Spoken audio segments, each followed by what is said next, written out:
네, 제 환자 중에 자궁근종을 치료한 환자 중에 특별히 생각나는 환자분들이 있어서 여러분들한테 소개를 해드릴까 합니다. 한 분은 20대고 한 분은 30대인데 특히 20대 같은 환자는 아버님하고 같이 찾아오셔서 상담을 했던 기억이 납니다. 20대 초반인데도 불구하고 근종이 거의 한 8cm에서 9cm 정도 되는 거대 근종을 진단을 받으시고 이제 고민을 하고 저희 병원에 찾아오셨습니다. 그래서 초음파를 확인해 보니 거대 근종 때문에 자궁이 많이 눌러져 있어서 정상 자궁이 거의 안 보일 정도로, 그래서 이런 경우에는 만약에 이제 처음부터 수술적인 방법을 택하면 근종은 제거가 된다 하더라도 정상적으로 남아있는 자궁이 거의 없기 때문에 나중에 임신이라든지 뭐 출산에 문제가 될 소지가 굉장히 많아서 아버님하고 또 따님하고 상의 후에 일단 하이프를 시술해서 사이즈를 줄일 수 있는 데까지 줄였다가 나중에라도 수술할 수 있는 방법이 생기면 조금이라도 정상 자궁을 보존할 수 있을 것 같다 라고 상의를 하고 시술한 환자분입니다.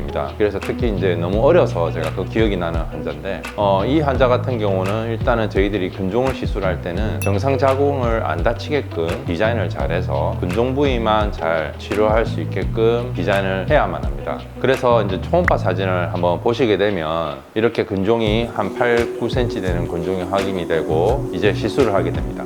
그리고 시술 이후에 한 3개월 정도 지나서 제가 초음파 사진을 다시 한번 확인을 했는데 사이즈는 이전보다는 조금 줄어서 한 6cm 정도 이렇게 된 사이즈가 되었고, 이 환자 같은 경우는 이 근종 때문에 또 빈혈이 심한 상태입니다. 그래서 처음에 이제 빈혈이 심해서 철분 주사도 맞고 했는데 근종은 좀 줄었지만 빈혈이 아직 교정이 안 돼서 또 중간에 병원에 오셔서 이제 철분 주사를 계속 맞으셨던 분이고, 그래서 이제 이후에 또 3개월 뒤에 이렇게 경과를 봤는데 이제 6cm 정도 됐는데 더 이상 줄지는 않아. 그래서 저희들이 조영제를 써가지고 살아남아 있는 근종을 확인하게 됐습니다. 여러분도 아시겠지만 근종 같은 경우는 호르몬에 반응하는 질환이기 때문에 특히 젊은 분들 같은 경우는 재발 가능성이 많습니다. 외과적인 방법으로 근종 절제술을 한다 하더라도 논문에 보면 2, 3년 지나면 한 60, 70% 정도에서는 젊은 사람들한테서 또 다시 다른 부위에 근종이 생긴다는 보고가 있을 만큼 근종이 잘 재발할 수가 있기 때문에, 그래서 환자분과 상의 후에 이분 같은 경우는 호르몬 억제하는, 여성 호르몬 억제하는 주사를 맞게끔 상의를 해서 결정하게 됐습니다. 한 달에 한 번씩 6회에 걸쳐서 여성 호르몬 억제를 하는 주사를 맞고 이후에 저희들이 초음파 사진을 확인해서 2차 시술을 한 번 더 하게 됩니다. 2차 시술을 한 번 더 하고 나서 3개월 뒤에 이제 초음파를 봤는데 거의 한 5cm 정도로 크기가 많이 줄어들고 빈혈도 이제 교정이 많이 되셔서 지금까지로서 봤을 때는 치료적인 효과는 굉장히 좋은 걸로 판단이 돼서 제가 환자분하고 상의를 하게 됐는데, 이제 이 정도 크기면 조금 있다가 다시 재발하기 전에 근종 절제술을 한번 고려를 해보라고 보내드렸습니다.